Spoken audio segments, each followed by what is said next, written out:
picture that he showed on the screen. It's a deity El, the god El. Pay attention to the crown or the headdress, if you will.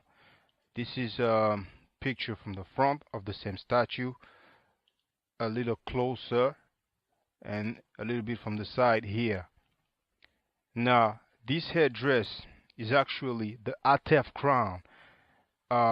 If you go on Webster's online dictionary, that's what it says. Atef is the specific feathered white crown of the Egyptian deity Osiris. It combines the head jet, the crown of Upper Egypt, with red ostrich feather for the Osiris cult. The Atef crown identifies Osiris in ancient Egyptian painting. If you go to Webster's dictionary, Merriam-Webster, it says Atef, hold on, a tall crown with a long feather on each side, shown in the art of ancient Upper Egypt as worn by Osiris. Okay? Here you can see Osar or Osiris with the Atef crown. This is from the Papyrus of Nebket. It's actually in the Louvre Museum, and you can see me filming that papyrus on the video entitled Reality Check. Why black people ain't going nowhere. But you might as well put Afro Style Reality Check, it's gonna come up. And in here it's also from the Louvre Museum. You have Osiris in the middle with the Atef crown, and the description for it, if you go on the website of the Louvre Museum and you type Royal and Divine Triad, you can do a search and you will see they mention that he is actually wearing the Atef crown. Now finally you can compare the crowns. Okay, first you have the god of the Arabized Negroes, which first is El, but somehow some way becomes Allah, but that's up to y'all, that's up to the doctor. And then you have the one that I showed you, Osiris.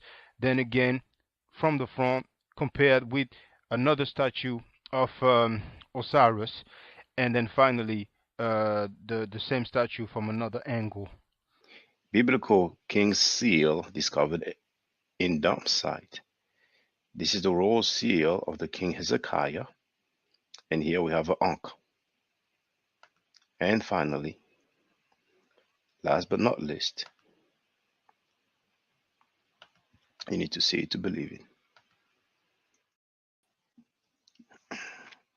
Hotep Senuhena Senut Itir and Ishakan Dugukemet. I hope you're doing well. Let me check the sound. Good. So today it is Saturday, December 24th, 2022. Usually the new intro is a bit longer, but because I will touch on the God's Feast, that's why I start from now. So, first of all, I want you to know that somebody made a video with a strange title. I'm going to show it to you right now.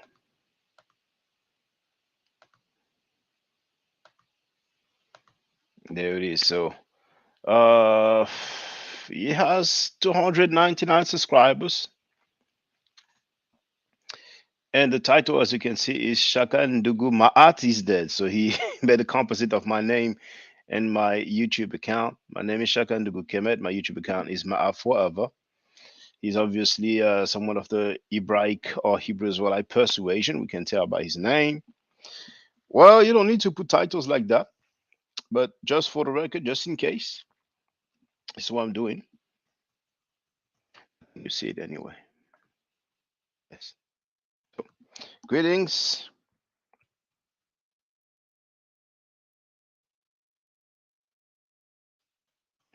I am live streaming now. You are welcome to get on the panel if you don't mind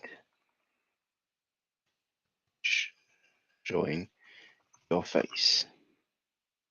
But I'm going to put using a webcam.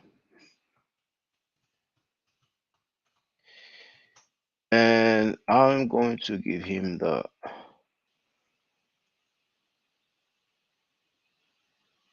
okay, never mind. I'll give him that link. The link to the YouTube page. So boom, the comment is shared, and if I click on it, it is definitely this video live streaming now. So he knows, but I will get back to his video. So we're gonna start with this right here.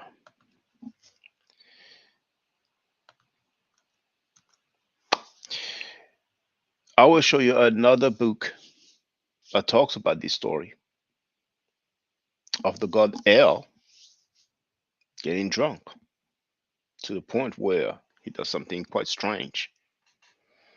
So we have seen previously this book called Ugaritic Narrative Poetry, and on page 195 we are told that El sleeps in his own dung and urine. Now, those are the people who translated, and this is the editor. So we're going to go through their credentials.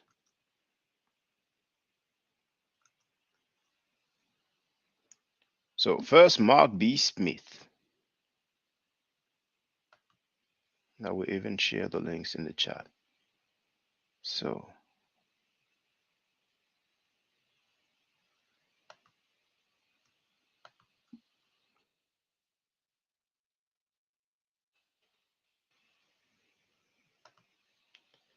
we have 10 people online. We've been live streaming for 8 minutes. So this is the Princeton Theological Seminary. I'm sharing the link in the chat so you can have it for all purposes. One of the translator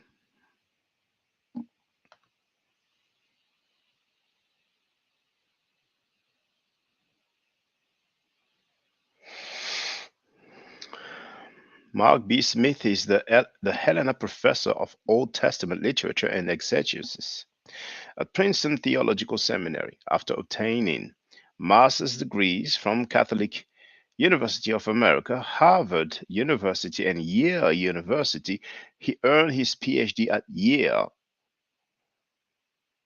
Prior to coming to Princeton Seminary, he served as the Skirball Professor of Hebrew Bible and Ancient Near Eastern Studies at New York University, and also taught at Yale and St. Joseph's University. A Roman Catholic layman, Smith also served as a visiting professor at the Pontifical Biblical Institute in Rome and at the Hebrew University of Jerusalem.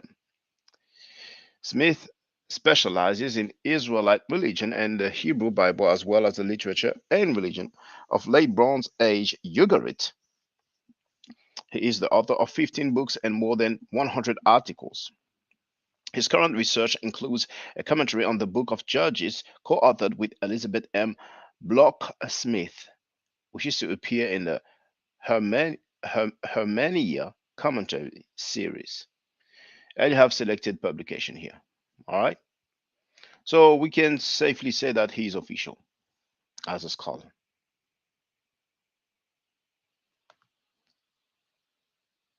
And for those who love Wikipedia, we do have a Wikipedia page, which I have just shared in the chat. Let's have a quick look. There it is. Mark Stratton John Matthew Smith is an American biblical scholar, anthropologist, and professor. He was actually born in Paris to Donald Eugene Smith and Mary Elizabeth Betty Reichert. He grew up in Washington, D.C. Anyway, he began his university studies at Johns Hopkins University, receiving his BA in English 76. He received his master's in theology at Catholic University of America in 78. He received a master's of theological studies, concentrating in biblical studies at Harvard Divinity School in 1981. And primarily studying West Semitic languages and literatures, including the Hebrew Bible. Smith took a MA in 1982 MPhil in 1983 and a PhD in 1985 in the Department of Near Eastern Languages and Literature at Yale University. All right, so we had that for the record.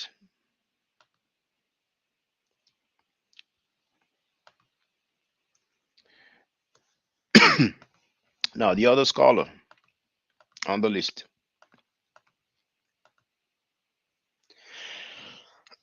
sorry, Simon B. Parker.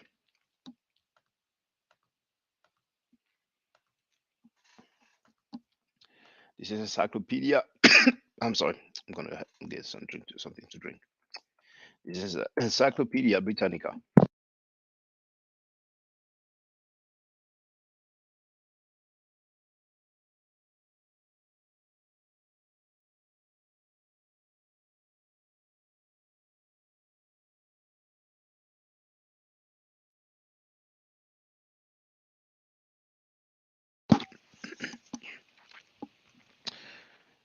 So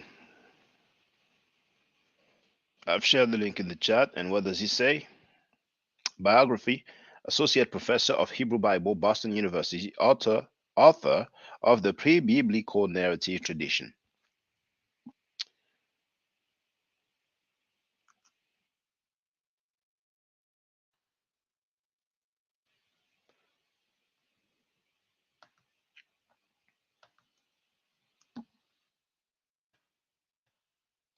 And you also have Boston University's Boston. I will manage Boston University's website, and I will share the link in the chat. What does it say? Simon B. Parker, a School of Theology and Graduate School of Arts and Science professor who specialized in the Hebrew Bible, died on April 29 from brain hemorrhage. He joined the SCH in 81 as an associate professor of Hebrew Bible and was associate dean for academic affairs until 88. So you're free to read the rest, but he's official. He was born in 1940. He received a BA in Modern Languages from the University of Manchester, England. In 1960, a BD from Asbury Theological Seminary. In 63, a PhD with distinction from Johns Hopkins University in 67. All right.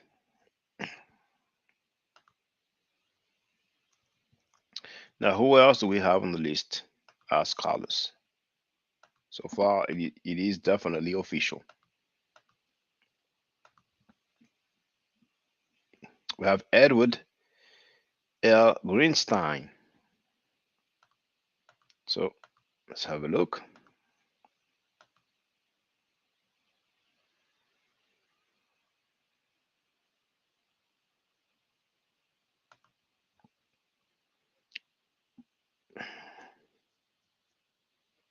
Now, this is the Bar Ilan University.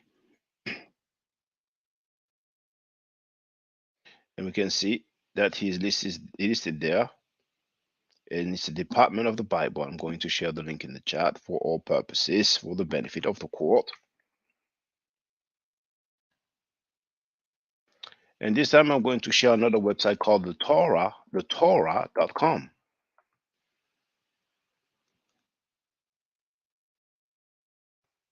Oh, Lloyd, appreciate the cash app. Thank you very much.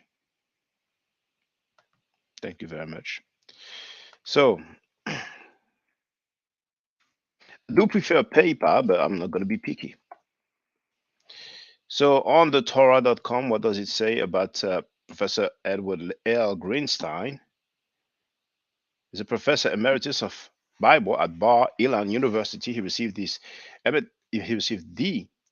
Emet Prize, Israel's Nobel in Humanities Biblical Studies for 2020 in his book Job, a New Translation, Yale University Press 2019. He won the acclaim of the American Library Association, the Association for Jewish Studies, and many others. He has been writing a commentary on limitations for the Jewish Publication Society. So, still seems official so far. Who else do we have listed in the as a translators, we've done okay.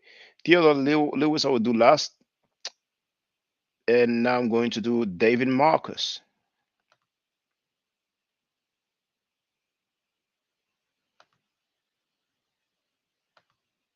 This one I've done it.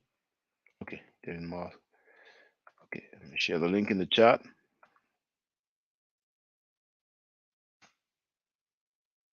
I see this in the chat. So let's have a look together. So this website here, if you scroll to the bottom, you can see that it says the Jewish Theological Seminary in New York. David Marcus, Professor Emeritus of Bible and Masorah, Department Bible, German Bible Society, Masorah.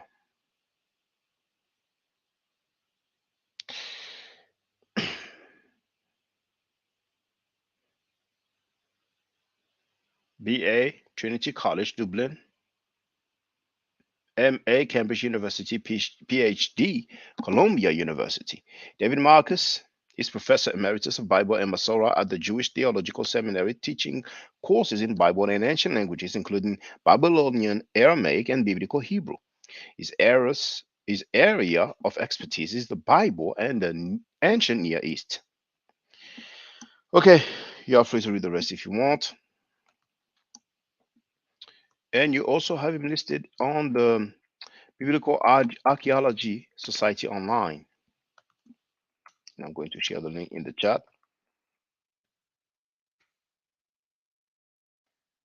And it says that he is indeed a professor of Bible at the Jewish Theological Seminary in New York. He is among the first Jewish scholars to participate in creating a new critical edition of Biblia Hebraica. He has published manuals on both Akkadian and the Aramaic of the Babylonian Talmud.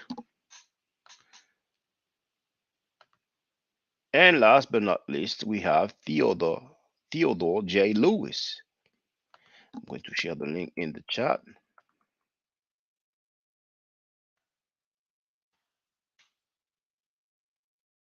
So this is Johns Hopkins School. And you can see that he says that he's a professor of Near Eastern Study and he's a PhD from Harvard University. You are free to read his credentials here, but he's official. But on the Biblical Archaeology Society, he also has a page.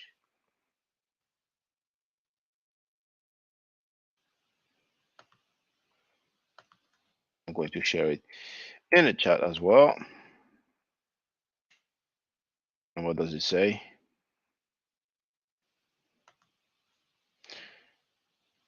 Theodore J. Lewis is the Bloom-Eyre Professor of Near Eastern Studies at Johns Hopkins University. Anyway, so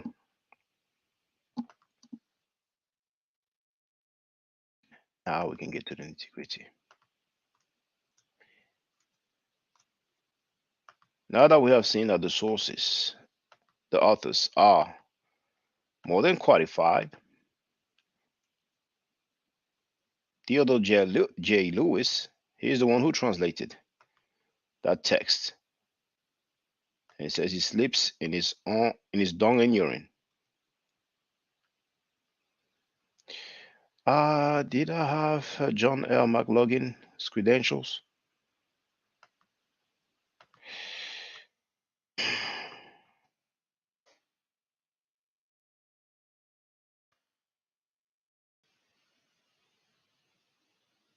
I shared it before, but for all purposes.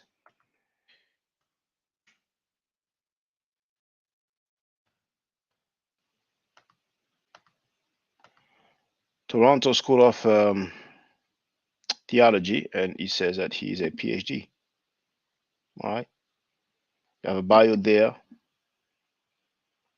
So that being done, I can't go back to sharing the screen. About 10 people online right now. I don't know how many likes. Let me see how many likes. I'm curious. 6 likes only. So The book is called the Marziah in the prophetic literature, references and allusions in light of the extra biblical evidence. Page 26, we are told that El drank wine and that he floundered in his own feces and urine. And now another book before the other book for your information. If you see CAT stands for the cuneiform alphabetic text from Ugarit. All right. And if you ever see KTU, that stands from the German. Now, my German is off. I'm not fluent in German. So, die keilfabetischen Texte aus Ugarit. All right. And here you have this entry on Wikipedia.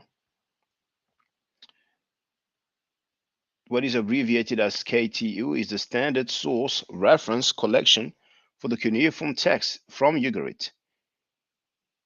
All right. This is the new book.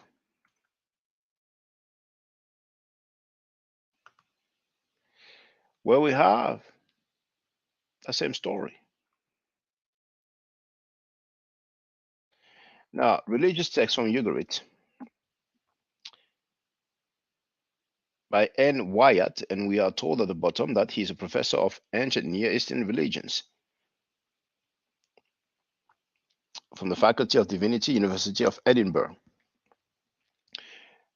In the back cover, it says, as well as being intrinsically fascinating, the Ugaritic texts have long been recognized as basic background material for Old Testament study. Ugaritic deities, myths, religious terminology, poetic techniques, and general vocabulary are widely encountered by the attentive reader of the Hebrew Bible. The present edition offers an up-to-date translation and commentary based on scrutiny of the original tablets and a most recent academic discussion. While addressing the needs of accurate translation, it also attempts to take seriously demands for a readable English version. And for your information, ladies and gentlemen,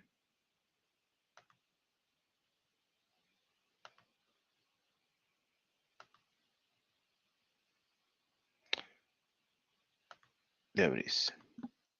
In the chat, I'm going to share Ugaritic text together what it says, so you can have an idea when it comes to dating. So it does fit the screen. Is it readable?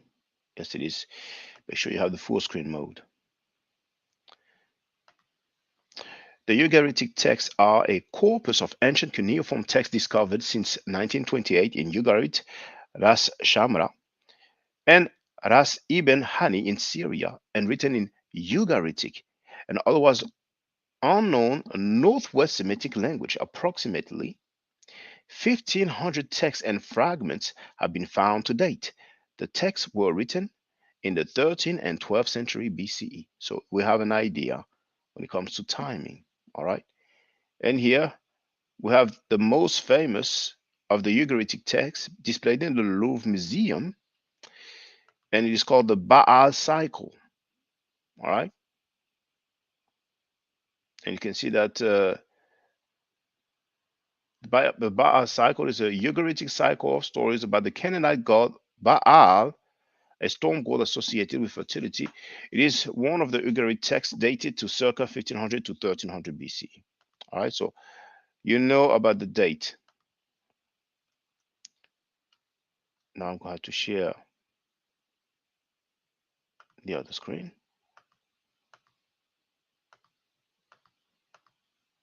There we go. All right, some piece of information before we deal with the translation. Some references here. You see, remember KTU. You have some reference from the KTU, and it's called the Myth of El's Banquet. Some people might call it God's Feast. And it says a medical text. So here you have more details when it comes to reference. KTU 1.114, and then you have RS 24.258. You have a selected bibliography, which means that all those authors are talking about this. I mean, there's no way people say it's not official.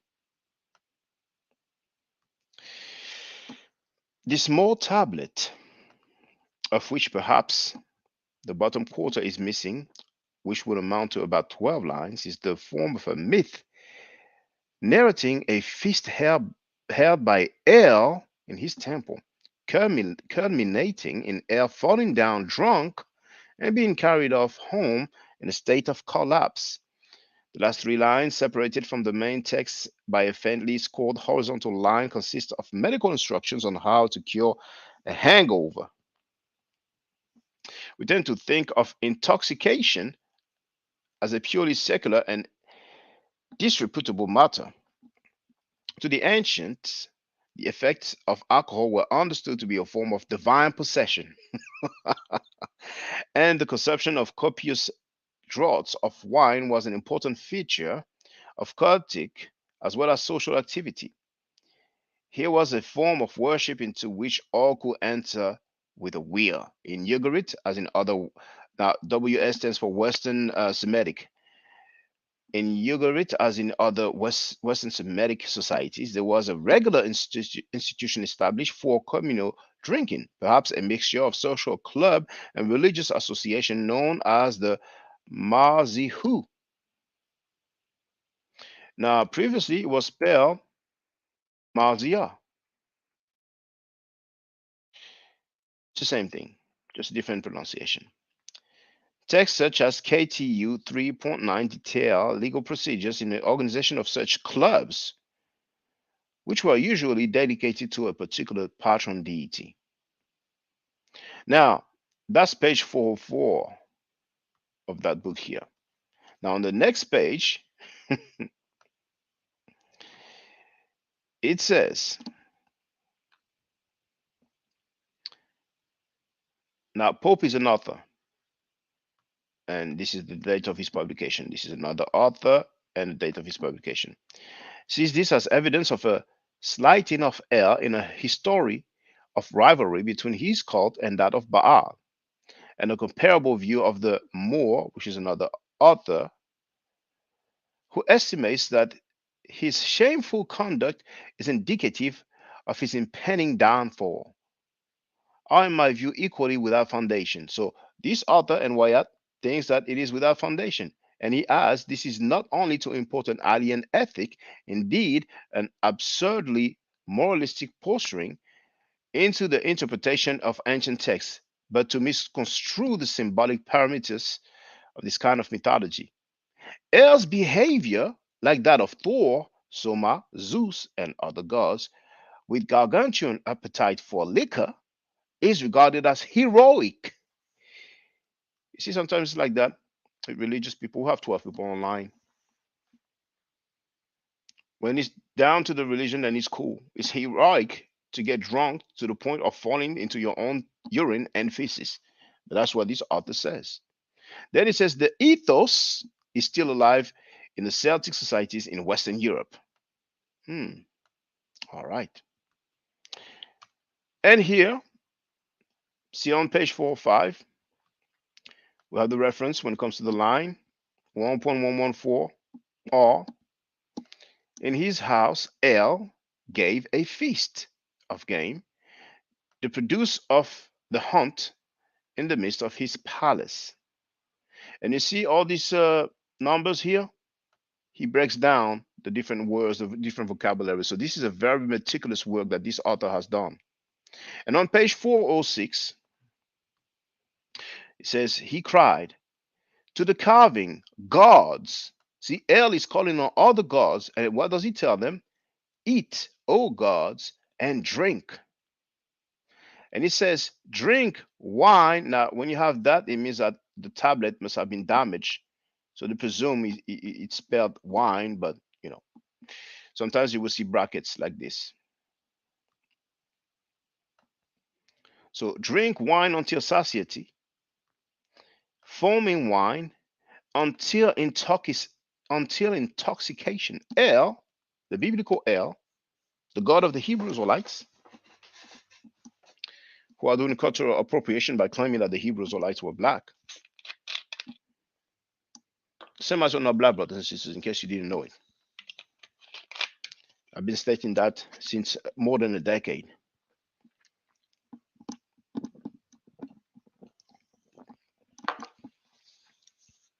The biblical El told the other gods. So just like in the Bible, the passage that I've shared in Psalm, El acknowledges other gods. He actually invites the other gods to come and drink until intoxication. You know the term, oh, he's toxic, she's toxic. You know what I'm saying? And then what happens? Page 410. El took his seat in his feasting house. He drank wine to satiety, new wine until intoxication. El went off to his house. He stumbled off towards his dwelling. Thukamun and Shanim supported him. And on page 411, you know, what's the 411? That's a slang. That's a term for what's the news, what's happening. So the 411 is, and you have the line here, 1.114 R20. A creeping monster approached him with horns and tail. He floundered in his own feces and urine. So the biblical god El got so drunk, intoxicated, that he fell in his own feces and urine.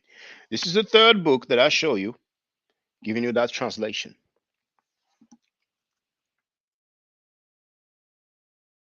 Now, there's some other stuff that I want to show you.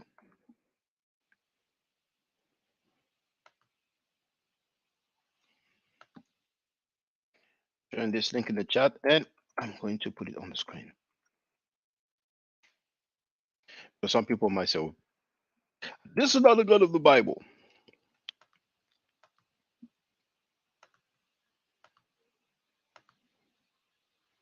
Now, this website here, logos.com,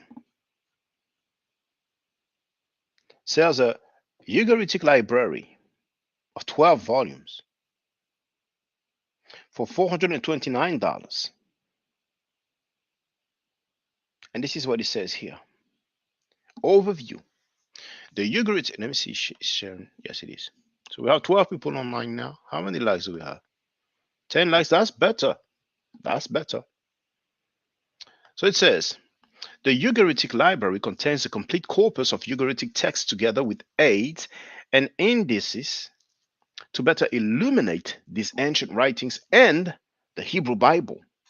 These include grammatical and lexical books to help the reader learn and read Ugaritic, translations of many of the important documents with commentary, and volumes designed to help the Bible student easily locate the places where Ugaritic can shed some light on the text of the Hebrew Bible. Why Ugaritic? For a more detailed response to this question, see Dr. Michael Heiser's article, What's Ugaritic Got to Do with Anything? The Ugaritic texts are basic background material for the study of the Bible. Ugaritic is the ancient language of one of Israel's closest neighbors, the city-state of Ras Shamra.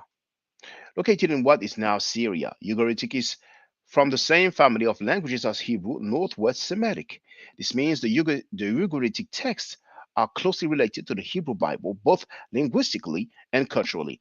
The religious texts discuss deities named in the Bible, such as Baal and El, whose descriptions contain titles and phrases attributed to the God of Israel in the Bible. Ugaritic is also one of the most important languages used to help discern the meaning of difficult Hebrew words and phrases. While most of the Ugaritic in this product is transliterated, which is easier to read than the cuneiform letters, Logos Bible software is able to display and search on cuneiform Ugaritic text. Above is a sample of the font we designed. Now, okay, I'm not going to, Now I want us to see together this article here. What's Ugaritic got to do with anything? and then we will look at, you know what, we're going to look at the credentials first.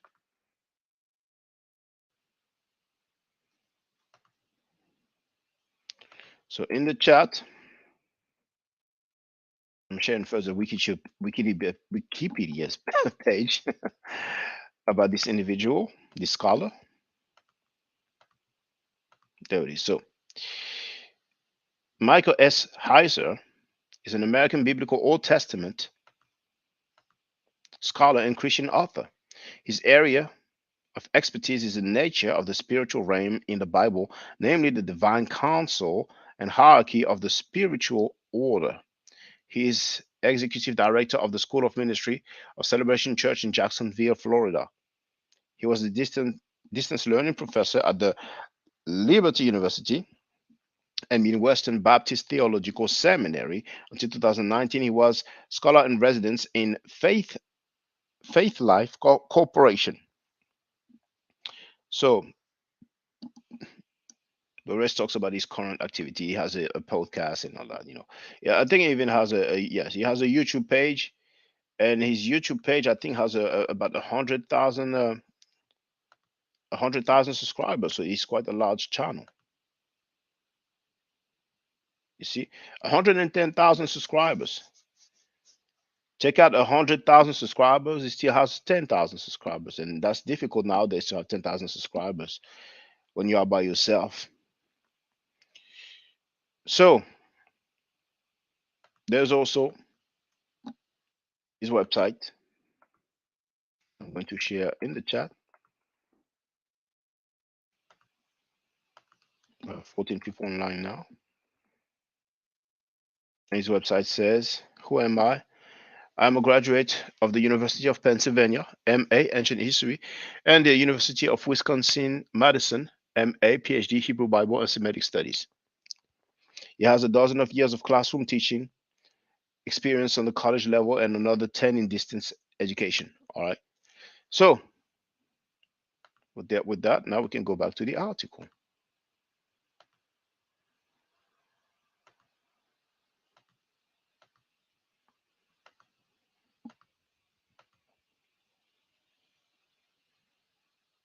What's Ugaritic got to do with anything? Dr. Michael S. Heiser, academic editor, Logos Bible Software. We recently placed what is, as far as we know, the first electronic digital library for the study of the Ugaritic language and its literature on our pre-pub page. Ugaritic, the language of ancient Ugarit in modern Syria, isn't something that most people think about when it comes to the Bible study. When it comes to Bible study. However, the clay tablets discovered and deciphered in the late 1920s and early 1930s provide an unparalleled glimpse into the life and religious worldview of the ancient Israelites. Some, including myself, would argue that they are as important as the Dead Sea Scrolls. Ugaritic is important because of the fact that its vocabulary is so close to biblical Hebrew. Many Ugaritic words are letter for letter the same as biblical Hebrew.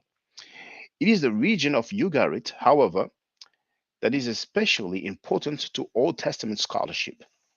You might be thinking that all you really need to know about the religion of the Israelites is in the Bible. You'd only be partially correct in that thought. We are centuries removed from the world of the Bible, and a lot of material in the Bible is pretty obscure to those of us in the 21st century.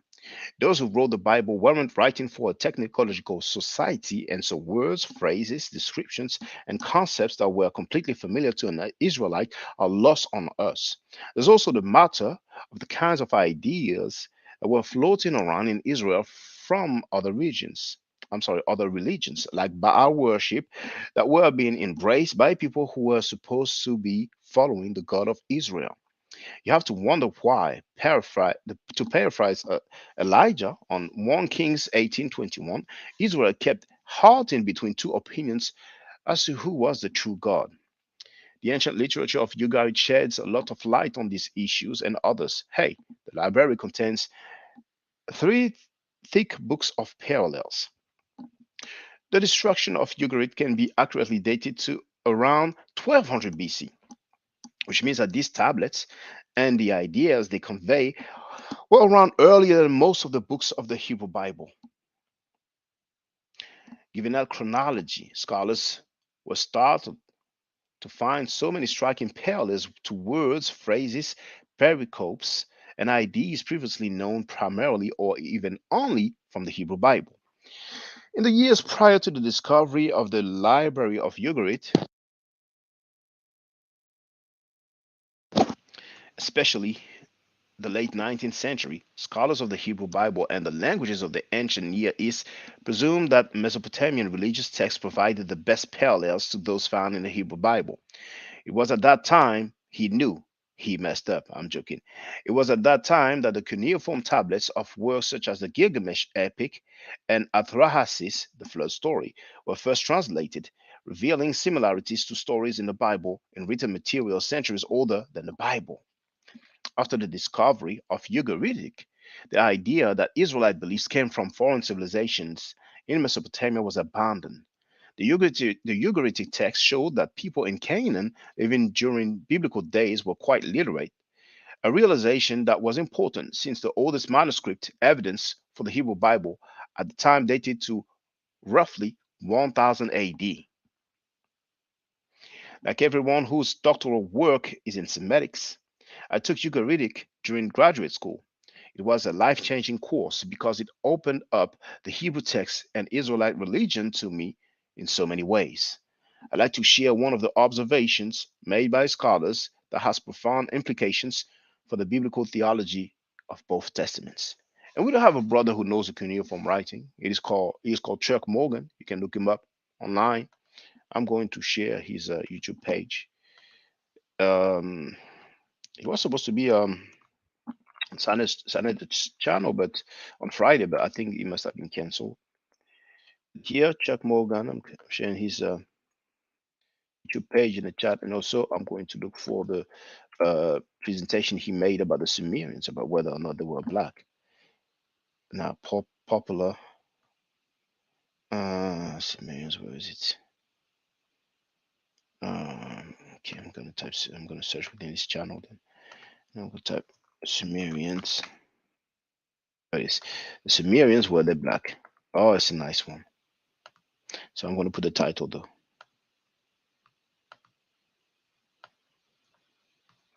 Sumerians were the black.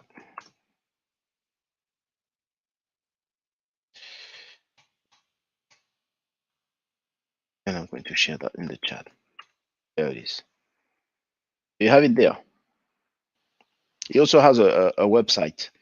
You might have the link on his YouTube page, but anyway. So now that I've read that,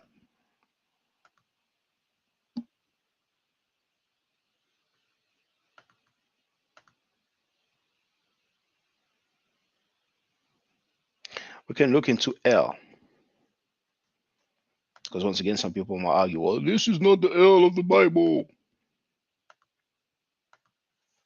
I'm going to share this link in the chat. Some of you might have heard about Strong's Concordance. Genesis chapter 1, verse 1. In the beginning, Bereshit, God created the heavens and the earth. What is the word for God? Elohim. Elohim.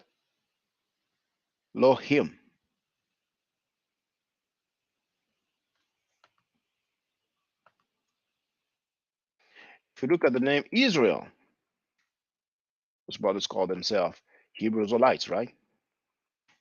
Check the link in the chat to this Wikipedia page. Israel, you have the Hebrew, you have the modern, Yisrael. I don't know what is Tiberian, or it's a vocalization. Okay, devised by the Masoretes of Tiberias. And Tiberias is a city in Israel. Anyway, so Israel is a masculine given name of Hebrew origin. According to the book of Genesis, Jacob was given the name Israel after he wrestled with an angel. The given name is already attested in Hebraite and Ugaritic. Commentators differ on the original literal interpretation. The text of Genesis etymologizes the name with the root Sarah, to rule, contend, have power, prevail over. But modern suggestions read the L as the subject for a translation of L slash God, rules slash judges slash struggles. L fights struggles. Now, they further say that the name appears on the Meron-Ptah stele, and here, this is transliteration, but for those who are familiar, the Y is the sound E, the S is the same as S, the R is a roll the R, but it's the sound R. We have the Yod, which some people pronounce Y, but others will pronounce it like an E. And then we have the Aleph, that's the A sound, and the R. So all this says Isriyar, you know. Notice they didn't put an L at the end, but they put an R. And it says referring to a foreign group of people, probably the Israelites. They are being more careful than in most in many other reports. The Meron-Ptah stele does not spare Israel at all. But anyway, in Jewish and Christian texts from the Greek or Egyptian era during the Second Temple Judaism and beyond, the name was understood to mean a man seeing God. From the Yesh Reh, Yesh meaning man, Reh to see, an El meaning what? God. All right. Finally, Jacob's descendant came to be known as the Israelites, eventually forming the 12 tribes of Israel and ultimately the kingdom of Israel, whence came the name of modern day state of Israel. So we had to be meticulous on this one. This time we're going to go to the Bible, book of Matthew, chapter 1. I'm going to share the link in the chat.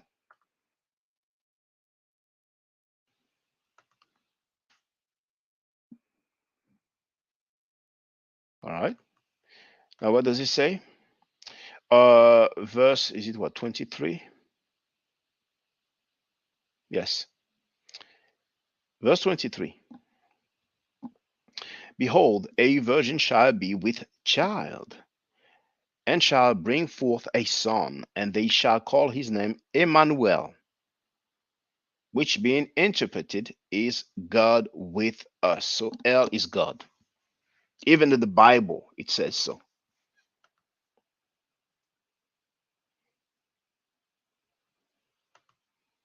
And now we can go to that video with the individual who wanted to holler at me.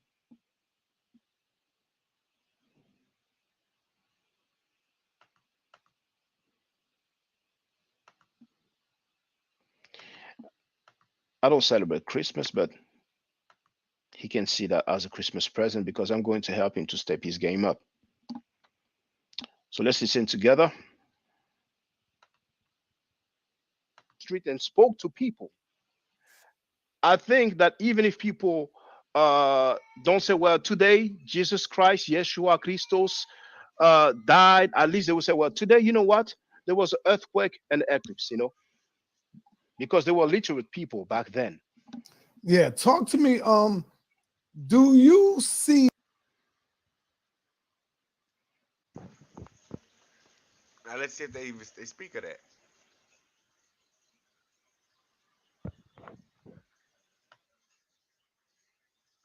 According to CBS News, there were two solar eclipses visible in that part of the world, and both took place around the time Yahushua might have died. One took place in AD 29, the other in AD 33. And though the matter of the sky turning dark upon the earth, upon the death of the Son of God, makes for some additional punch in the narrative, the sky might actually have turned dark, albeit completely naturally, right around the time Yahushua died. So we got a signs of solar eclipse that they had done. So we know about that. And we have geologists say as described in the New Testament, was most likely on Friday, April 3rd, in the year 33. The latest investigation reported in the International Geology Review focused on earthquake activity at the Dead Sea, located 13 miles from Jerusalem. The Gospel of Matthew, chapter 27, mentions that an earthquake coincided with the crucifixion. Go down. To analyze earthquake activity in the region, geologist Jefferson Williams of Supersonic Geophysical and colleagues Marcus Schwab and Achim Breuer of the German Research Center for Geosciences studied three cores from the beach of the En Gedi spot adjacent to the Dead Sea. VARs, which are annual layers of deposition in the sediments, revealed that at least two major earthquakes affected the core. A widespread earthquake in 31 BC and seismic event that happened sometime between the year 26 and 36. Family. So we have geologists stating that solar eclipse and earthquake. All right. So you've heard him say we have geologists stating that there was a solar eclipse and an earthquake. What I said, and you can go back, is that wouldn't you think that somebody back in the day would have said, well, you know, today there was an earthquake and an eclipse. Did we have any reports of an earthquake and an eclipse during Jesus' lifetime? No. Brother, step your game up. It's a learning experience.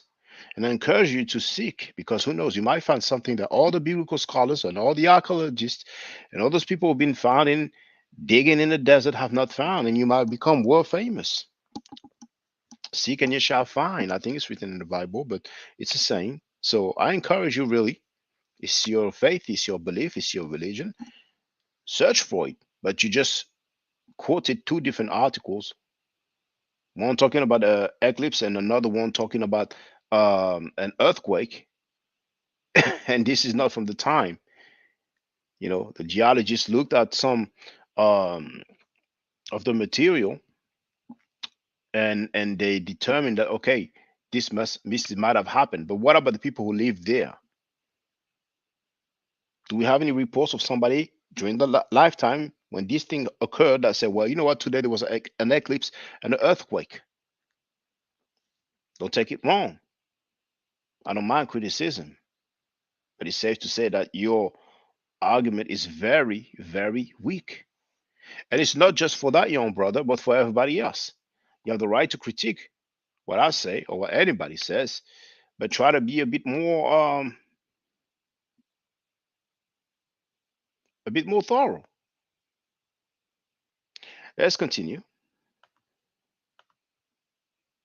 Now this time I did not watch his whole video. No, it's like what, 55 minutes long. I scrolled through it, so I came across some parts. So next time we're gonna go to timestamp 3212. 3212.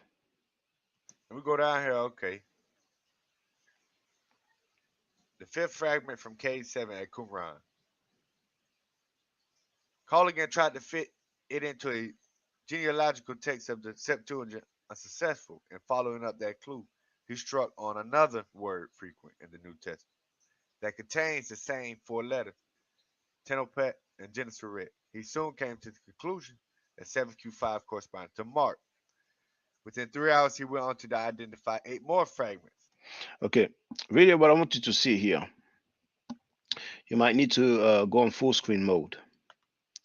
But right there, in that same source that he's going through, it says, in the 1962 publication of the 19 numbered fragments, and that's obviously the Dead Sea Scrolls, only 2 were identified. Fragment 1 in 2 parts contained parts of 15 lines from Exodus 28:4, and fragment 2 contained parts of 5 lines from the apocryphal letter of Jeremiah found in Roman Catholic Bibles. So it also says that both were dated to circa 100 BC. Why don't Hebrews or like deal with the letter of Jeremiah?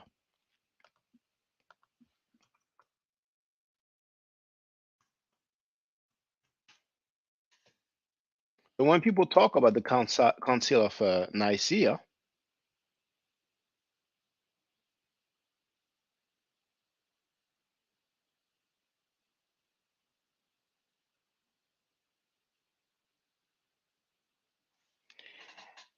hold on, they want to dispute it.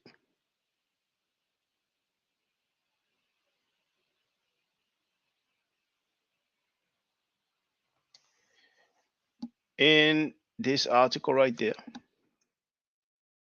Wikipedia,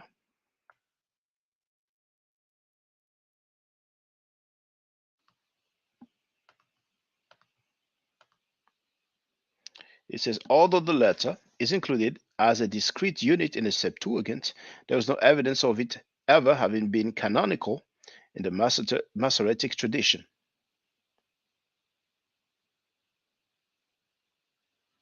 Now, the other part I want you to hear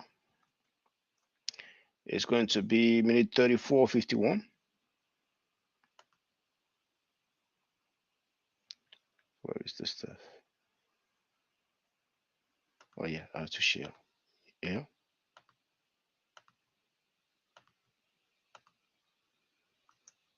$34.51.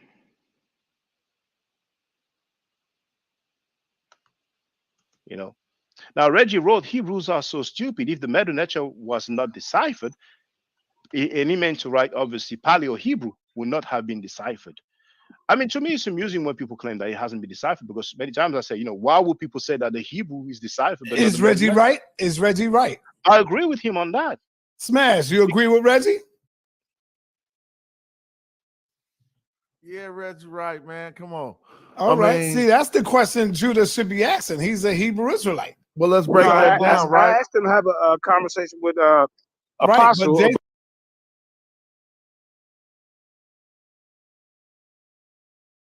See, sometimes you got to go over the same stuff and alliterate the same information, showing they don't know what they're talking about.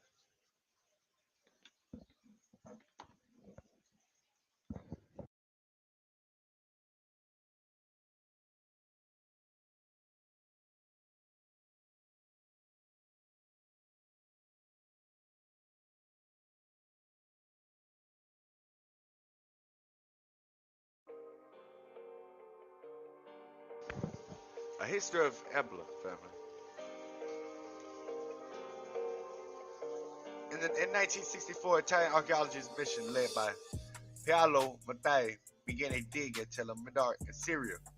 In 1968, team undiscovered a statue of Batlim, king of Ebla.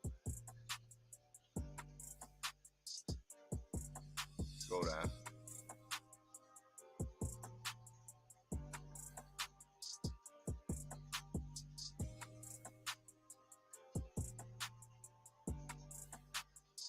To the year 1974 through 76, the Royal Library was discovered, and these revealed that this was, in fact, the city of Ebla. The text of the library was dated about 2500 BC, included about 2,000 complete tablets, ranging in size from 1 inch to over a foot, 4,000 fragments, and over 10,000 chips and small fragments, making this the largest library ever discovered from the 3rd millennium BC family. These tablets were written in a cuneiform script like Ugarit, but the language as discovered by Giovanni Patinato, the chief epigrapher from the Ebla excavation, was a Semitic language related to Canaanite, Phoenician, Ugarit, and Hebrew. It came to be called Eblaite. So this is the reason why I'm getting into this, because this is where the Hebrew language and all this comes from. Now here we have the case of the arrogance of ignorance. In the meantime, I was looking at the letter of Jeremiah, because they were stating that it was apocryphal. Well, the book of Jeremiah is the same as the letter. We can look at it in details. Now, what's apocryphal is not supposed to be in the Bible, Here,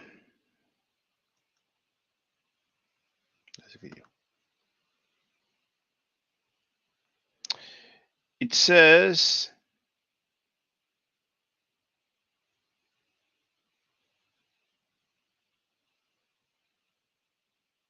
that the Ugaritic language was a Semitic language related to Canaanite, Phoenician, Ugarit, and Hebrew. Just before that, These tablets in BC. it says in 1964, the Italian archaeological mission led by Paolo Mattiai began a dig at Tel Mardik in Syria. In 1968, the team uncovered a statue of Ibit Lim, king of Ebla, which included an Akkadian Eastern Semitic language inscription detailing Ibit Lim bringing an offering to the goddess Ishtar. Up until this time, the ancient city of Ebla was known from other ancient Near Eastern texts, but its location was completely unknown. With the discovery of the statue, it was suspected that this may be the elusive Ebla. Then, in the years 1974 through 76, the Royal Library was discovered, and this revealed that this was, in fact, the city of Ebla. The text of the library, which dated about 2500 BC, included about 2,000 complete tablets ranging in size from 1 inch to over a foot, 4,000 fragments, and over 10,000 chips and small fragments, making this the largest library ever recorded from the 3rd millennium BC. So we don't have any Hebrew here, but just listen to what he's going to say next. Uniforms in Pagan, Phoenician, Ugarit, and Hebrew. It came to be called Eblite. So this is the reason why I'm getting into this, because this is where the Hebrew language and all this comes from. It comes from Eblite, from Ebla. And Ebla comes from Sumeria. Now, he said that Ebla comes from Samaria. I don't recall reading that, but for the record, for all purposes, Ebla, what was it? There it is. I'm going to share this in the chat.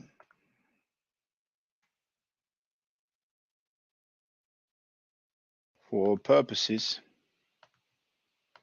Eblite language, also known as Eblan, is a Paleo-Syrian. Or Paleo-Syrian, is an extinct East Semitic language used during the 3rd millennium BC by the population of northern Syria. It was named after the ancient city of Ebla in modern western Syria. Variants of the language were also spoken in Mari and Nagar. According to Cyrus H. Gordon, although scribes might have spoken it sometimes, Eblite was probably not spoken much, being rather a written lingua franca with East and West Semitic features.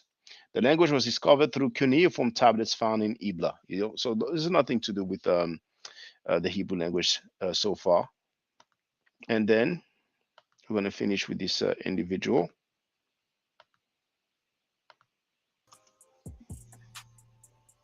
It was revealed from artifacts uncovered by the excavation of Ebla, and through the study of the tablets that Ebla was a major economic power and a cultural center of the land of Canaan and a large metropolis of 260,000 people. The majority of the texts in the royal archives are related to the economic and administrative details of Ebla. However, the texts include historical information, religious texts, academic texts, agricultural details, laws, treaties, and of most interest to the study of Semitic languages. Dictionaries, monolingual and bilingual, and encyclopedias. The oldest dictionaries and encyclopedias in history. You see this, family? The Kingdom of Ebla. Up until the discovery of Eblite tablets, the only Semitic language known to exist in 3rd millennium BC was Akkadian. Now, with this discovery, another Semitic language was found to be in use in the 3rd millennium BC. It has a very close relationship with the Hebrew language of the Bible. It's the reason why this has a very close, because this is where the language comes from. Because this is what we was living at before Abraham and branched off, went into Ur of a Chaldeans, and then we came back towards Canaan later on. There was a lot of wars going on at this time. Throughout the years, we're living in different places. Once we moved out of that area, the gods of Ebla are the foremost part the same God's word is referred to. Forward. L. I think it's going to show a One. shot. Chart. Yeah, Abraham is with this he by language. Actually, I think I made note of the last part. Those are 45:16. 45:16. That's the last bit that I'm sharing from this video. 45:16. ScienceNews.org. The world's earliest alphabet, inscribed on stone slabs at several Egyptian sites, was an early form of Hebrew. A controversial new analysis concludes. So I read all the other stuff just to get down to the Egyptian part, family. Israelites living in Egypt transformed that civilization's hieroglyphics into Hebrew 1.0 more than 3,800 years ago. Now let's check something out.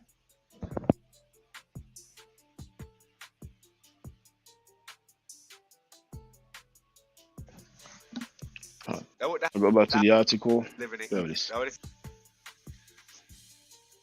But they didn't have an alphabet. Now it said syllabic and all that because they didn't have one yet. Israelites living in Egypt transformed that civilization's hieroglyphics into Hebrew 1.0 more than 3,800 years ago, at a time when the Old Testament describes they put Jews, but it would be Israelites living in Egypt.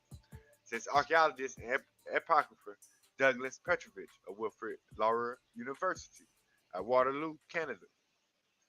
Hebrew speakers seeking a way to communicate in writing with other Egyptian Israelites. They put Jews. See, it was to communicate with other Israelites that were living as Egyptians. Simplified the Pharaoh's complex hieroglyphic writing system into 22 alphabetic letters. You see this? We invented an alphabet. We already had a language. Remember that. All right. So that's what I wanted you to hear. Like it was stated earlier, it wasn't for the hieroglyphic, and I've shared the link in the chat. There wouldn't be any such thing as the so-called Hebrew script or alphabet, because here we can see how we went from the Kemetic to the Semitic and then the Phoenician and the Greek and the Roman. And I've shared it many times, but it will never get old. This is from Nile Valley Contributions to Civilization by Anthony Browder. Then we have a similar chart, Egyptian, Proto-Sinaitic, Phoenician, Greek, and Latin. And this is from Stephen Roger Fisher, A History of Writing, page 48. And finally, we have a professor from the Hebrew University of Jerusalem, Professor Orly Goldwasser, and she shows the hieroglyphic, the Proto-Sinaitic, the Phoenician, and Paleo-Hebrew, Greek, and Latin. And she has the article, How the Alphabet Was Born from Hieroglyphs. And I'm going to share the link to the article right now. I don't know if it will be too long. It might be too long. Yeah, it's too long. Let me see in the chat if I click on it. Oh, it's okay. So I'm going to remove the second.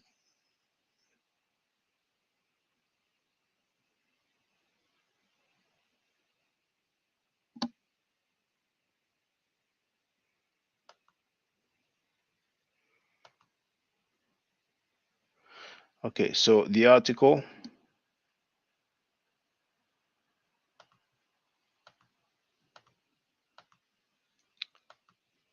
is right there.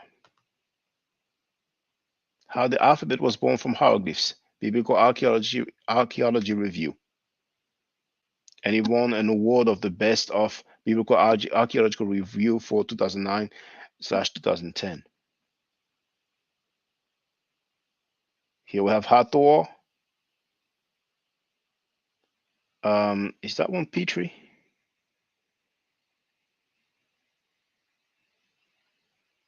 No, that's Gardiner, apparently, and his wife. So this artifact here is in the British Museum. You can look it up if you want. And this glyph here is Hathor. This is Mary. This is the whole HOE or the plow, and then the double relief. And underneath, you have those symbols.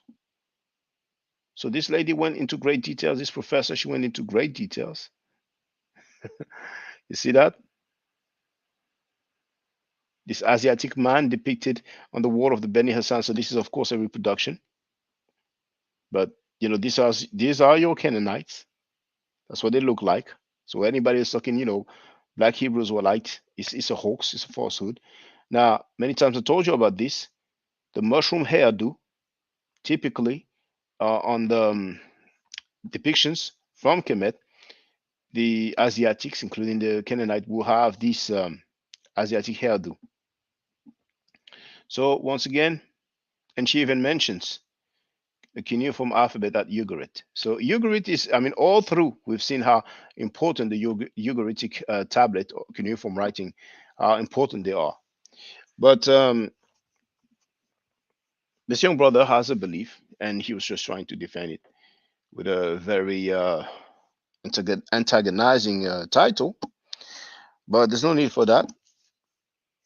In his own time, he will see my comment and he will know if he comes across this video that it's all good. We can dialogue, we can discuss. We don't have to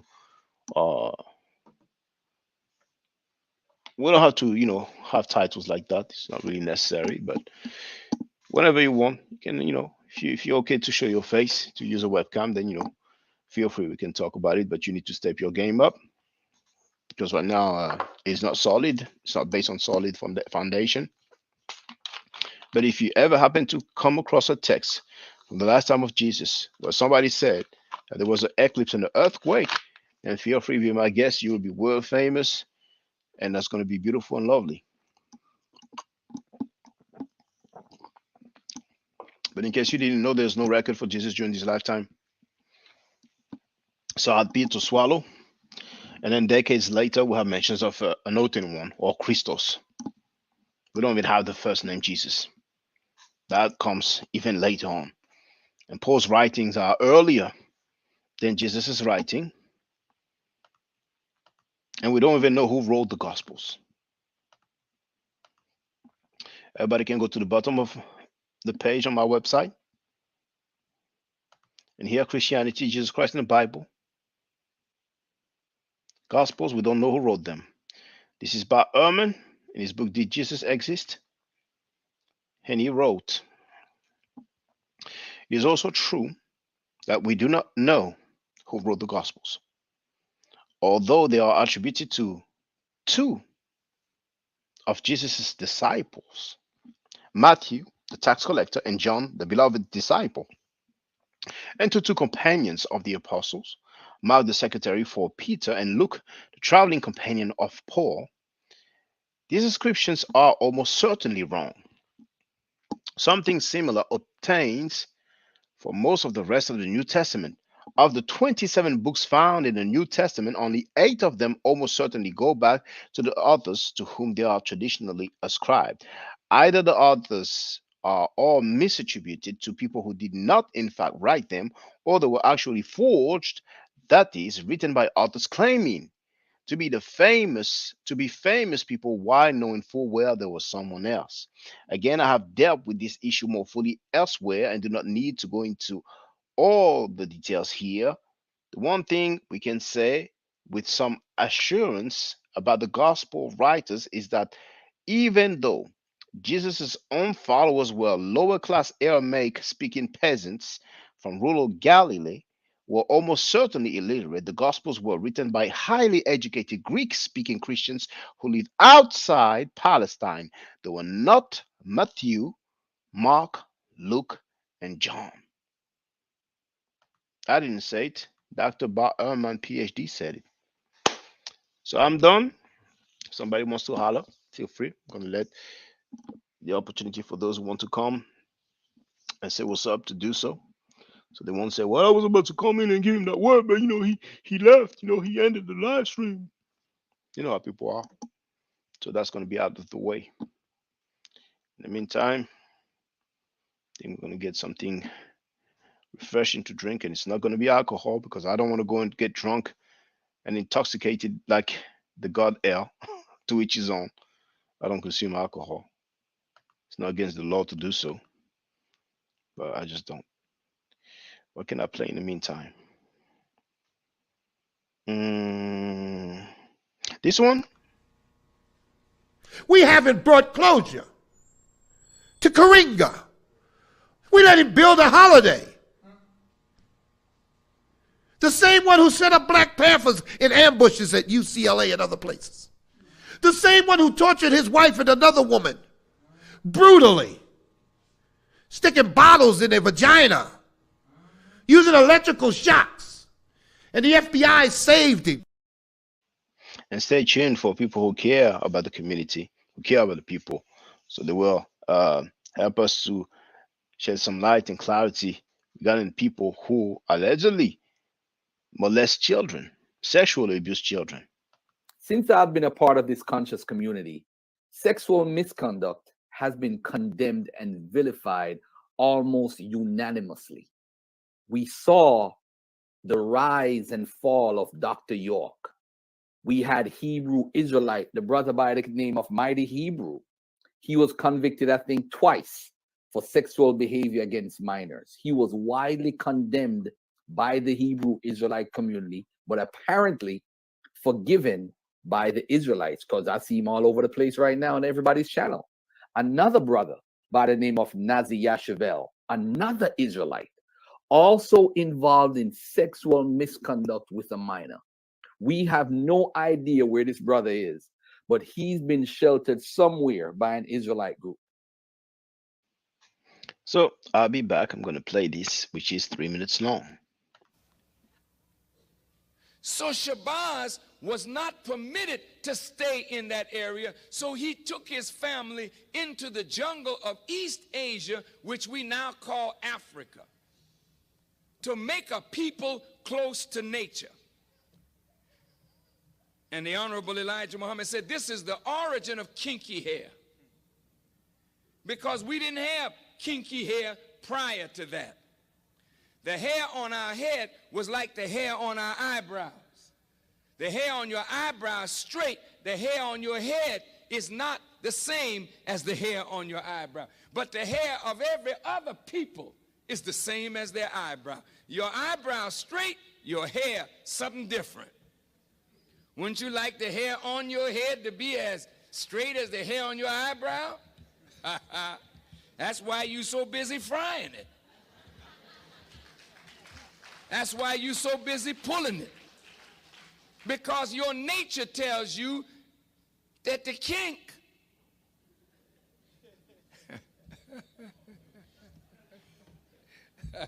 I mean, you know, with I'm black and I'm proud, we got to learn to be proud of kinks. Because most of your family of other black people on the earth, jet black.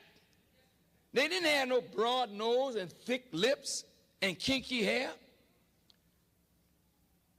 They were dark-skinned people, jet black. But they had straight hair, a thinner lip, a thinner nose. But we are marked as a different kind of black person.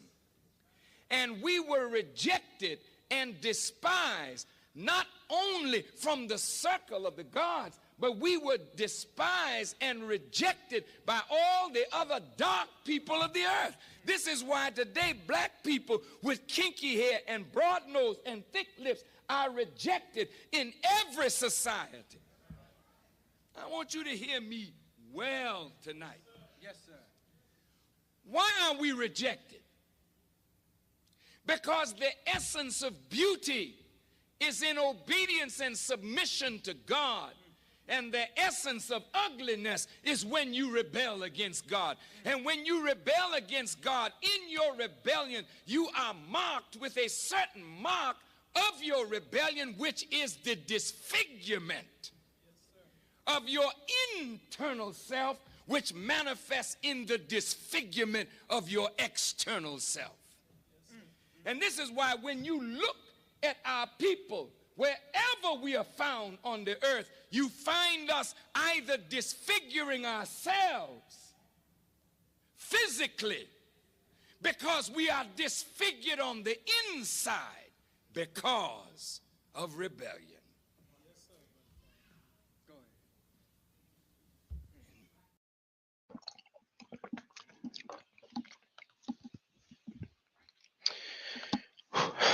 All right. So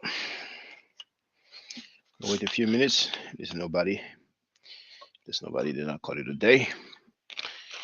I went at great length to show you the credentials of those who wrote about Hell's Feast. There will be more to come as usual.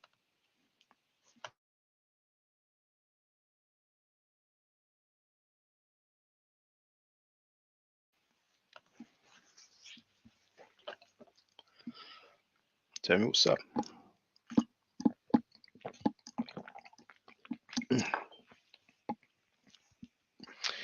It's been 1 hour and 22 minutes. Should we call it a day? Nobody has anything to say. It is what it is. 13 likes, 7 people watching. Oh, this Christmas Day, a lot of you must be with family or will spend the evening with your family. For those who are in, well, it's not Christmas Day in America yet, but that's coming. The Semites were not black, brothers and sisters. Whoever's telling you that is lying to you. While depictions of the Canaanites, they were not black. They were white skin, Caucasian.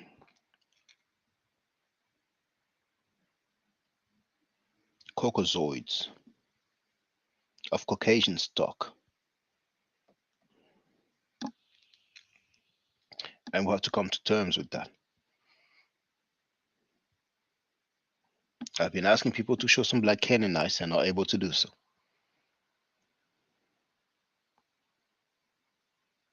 All the biblical genealogy that they are doing is null and void.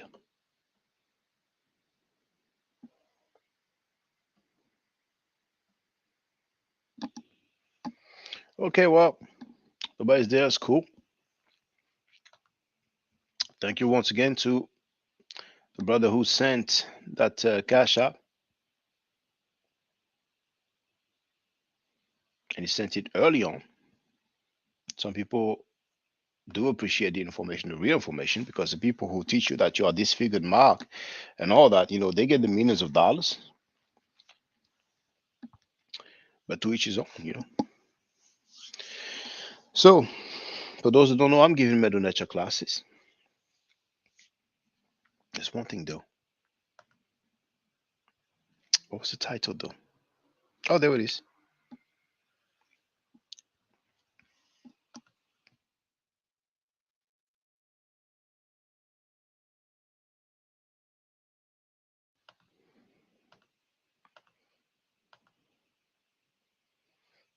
You see here?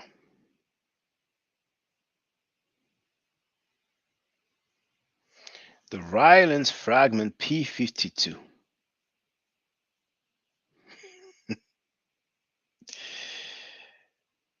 It's on display in Manchester, England. See the size of it? When I tell you about the credit card size fragments. So here in bold, that's what we have on the papyrus. And the rest is what they figured was originally on the papyrus. So see, this is the kind of stuff that they have. Now, what's the date? Okay, never mind.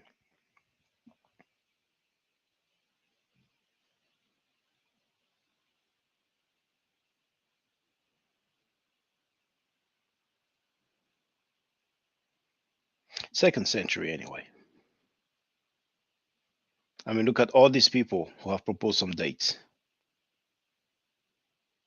Gordon Roberts, Philip Comfort, Brent Nongbury, Stanley Porter, Don Barker, Pascal Orsini, and Willie Clarice.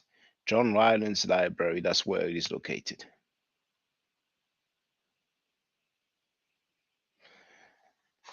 The John Rylands Library states the first editor dated the fragment to the first half of the 2nd century between 100 and 150 AD.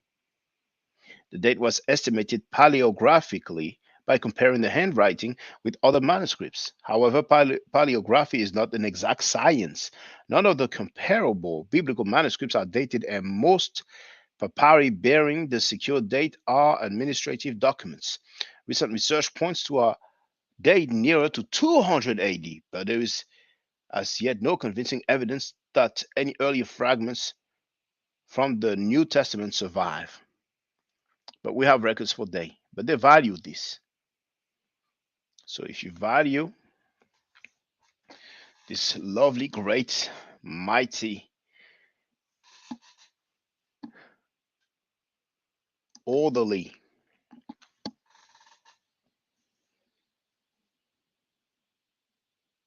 and beautiful ancient civilization,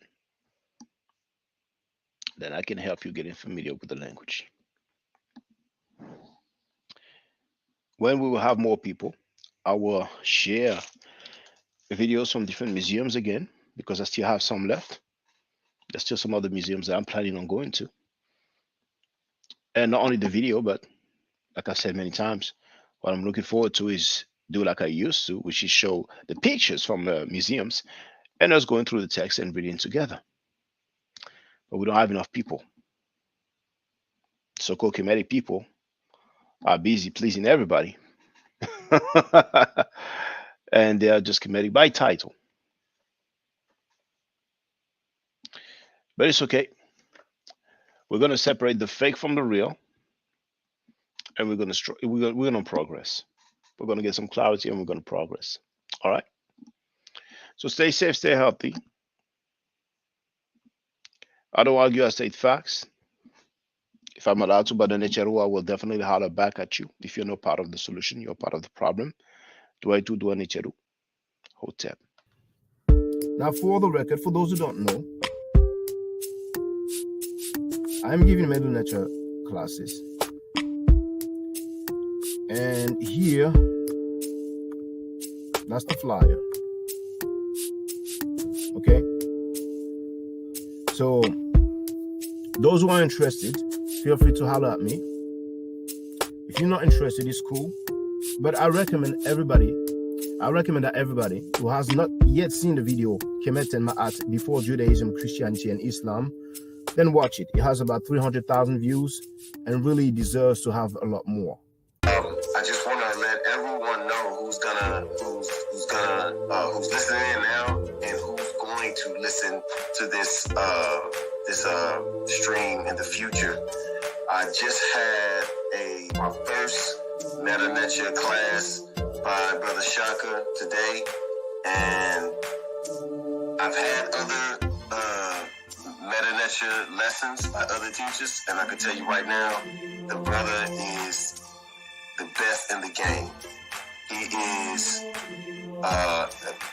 that was one of the best classes I've ever had, ever. So if you're interested in learning the Meta Netia, if you're interested in getting the basics of it, Brother Shaka is an awesome teacher. Get with him, and it's extremely affordable. This brother is giving us his time and his skills, and he's basically giving it away.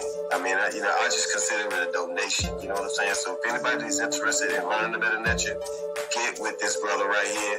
He's an awesome, awesome, awesome teacher. And I'll end with that. Hotep Senu, Hena Senut.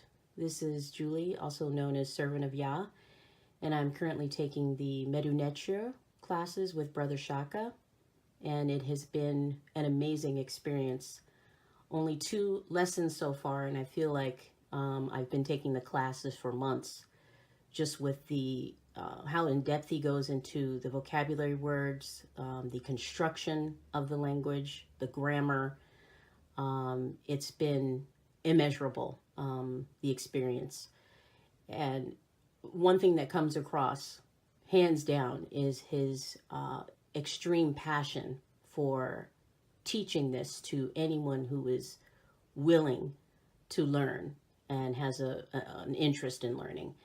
So I highly suggest, if you are interested, even a minimal interest, that you subscribe to the classes with Brother Shaka.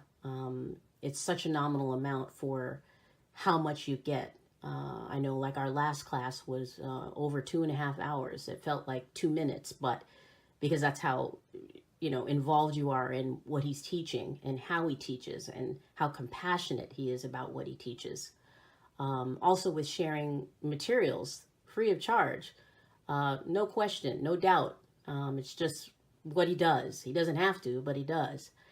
And so I just wanted to give a short testimonial about the class and the effectiveness of the class. And all of that is attested to how studied Brother Shaka is. So I highly recommend anyone with a minimal interest that you do sign up for the Medu Neter class. Hotep.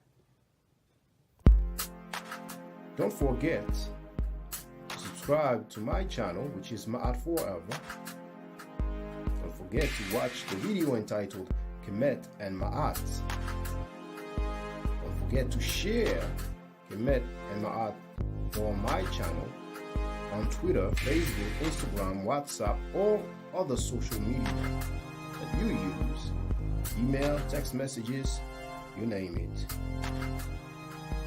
Those who wish to donate can do so on paypal.me/Ma'at Forever.